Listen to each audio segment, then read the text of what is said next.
Hi there, I'm Aaron Wilder. Welcome to Declarative Statements, which is a series of conversations with artists participating in Amos Eno Gallery's exhibition, A Long Train 250 Years of Hypocrisy. Cathleen Campbell is joining me. Thanks so much, Kathleen, for taking the time to speak with me. Thank you. In thinking about declarative speech and statements, a declaration is an explicit expression of feeling or commitment, implying boldness and clarity. It doesn't just describe reality, it actually creates it. What, if anything, does your work declare? First, I want to back up just a little bit. When you're saying declaration, if you look, the name of my ethnic group has, of course, changed over time. Self-definition, also declaration. If you're looking, we came as Africans, and that would be about the best anyone ever called you, because basically any reference to African Americans was as a profanity.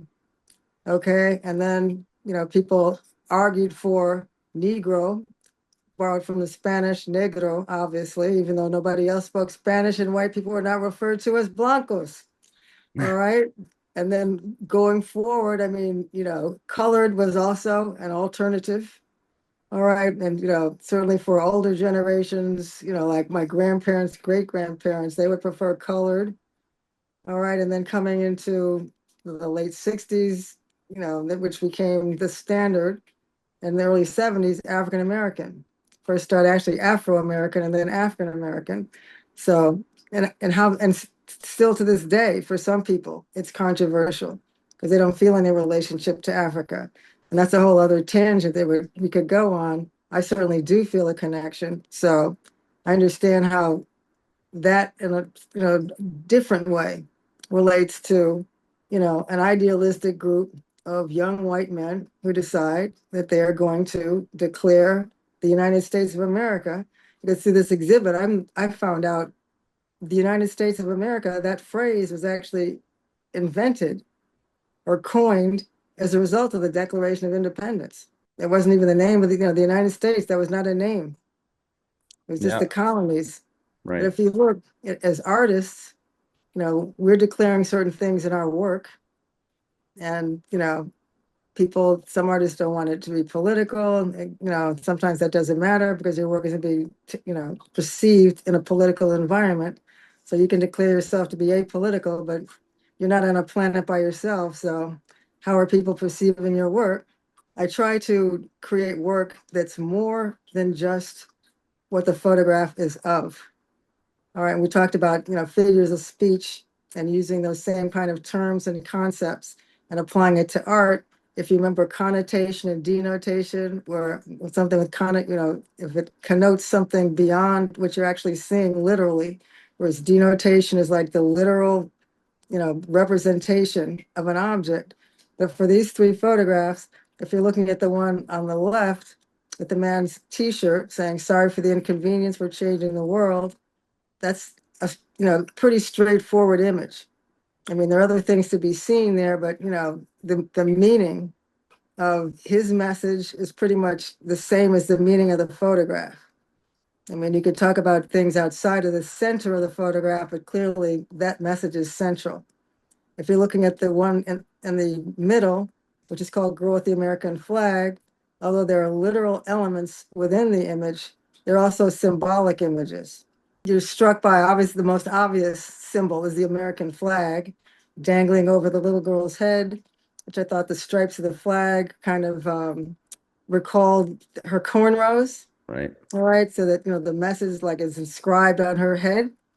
All right, the symbolism of the United States, and then to her left, the woman with the Statue of Liberty headdress. I don't know Hmm. what the crown, but this is a black parade. This is like the biggest black parade in Chicago. One of the biggest black, it might be the biggest black parade in the United States. The So stripes also sort of echo the bars that she's leaning on.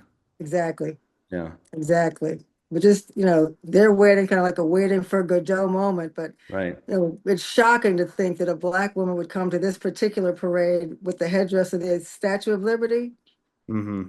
because it's just not something there. But, so many patriotic elements within this photograph. That was one of the things you and I discussed was a difference between how Black Americans look at the idea of patriotism for the United States, as opposed to even with opposition, even with very grave disagreements, there's still an element of patriotism that shocks a lot of people. And that was Right. one of the things I wanted to address in my artist statement.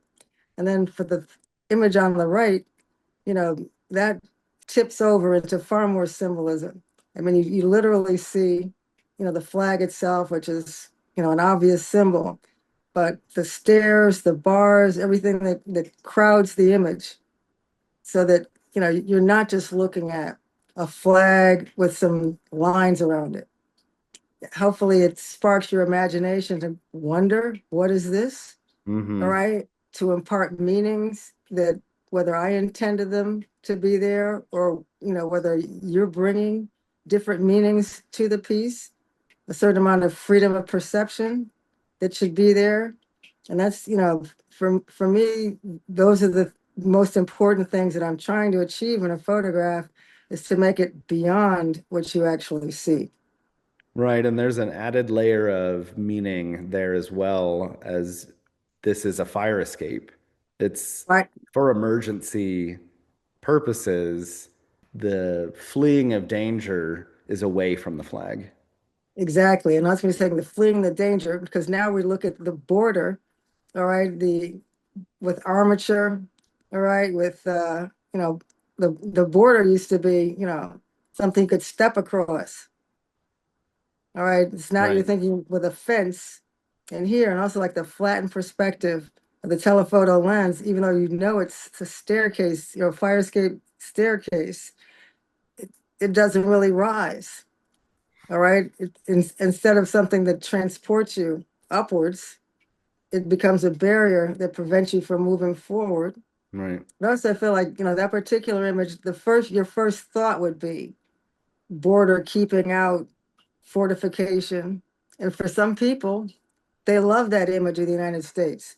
And it's the exact opposite image. If you associate the United States with freedom, that's the exact opposite of what you would want to be symbolized. So, Yeah, and just in thinking about the concept of barriers here, is that the photograph on the left of the man with the shirt is in 2020. And exactly. it's hard to see, but you can see on the right that woman with her hair up has a mask on. And so that I think adds another layer of these kind of boundaries.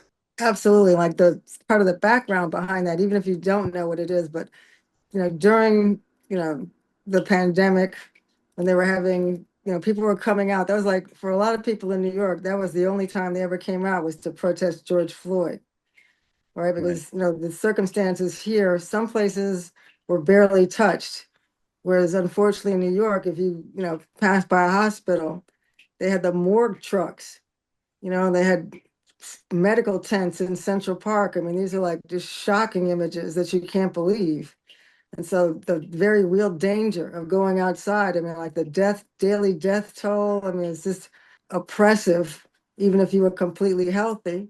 But the shock of the George Floyd murder, sent people out. And Harlem is divided into three different sections: West Harlem, Central Harlem, and East Harlem.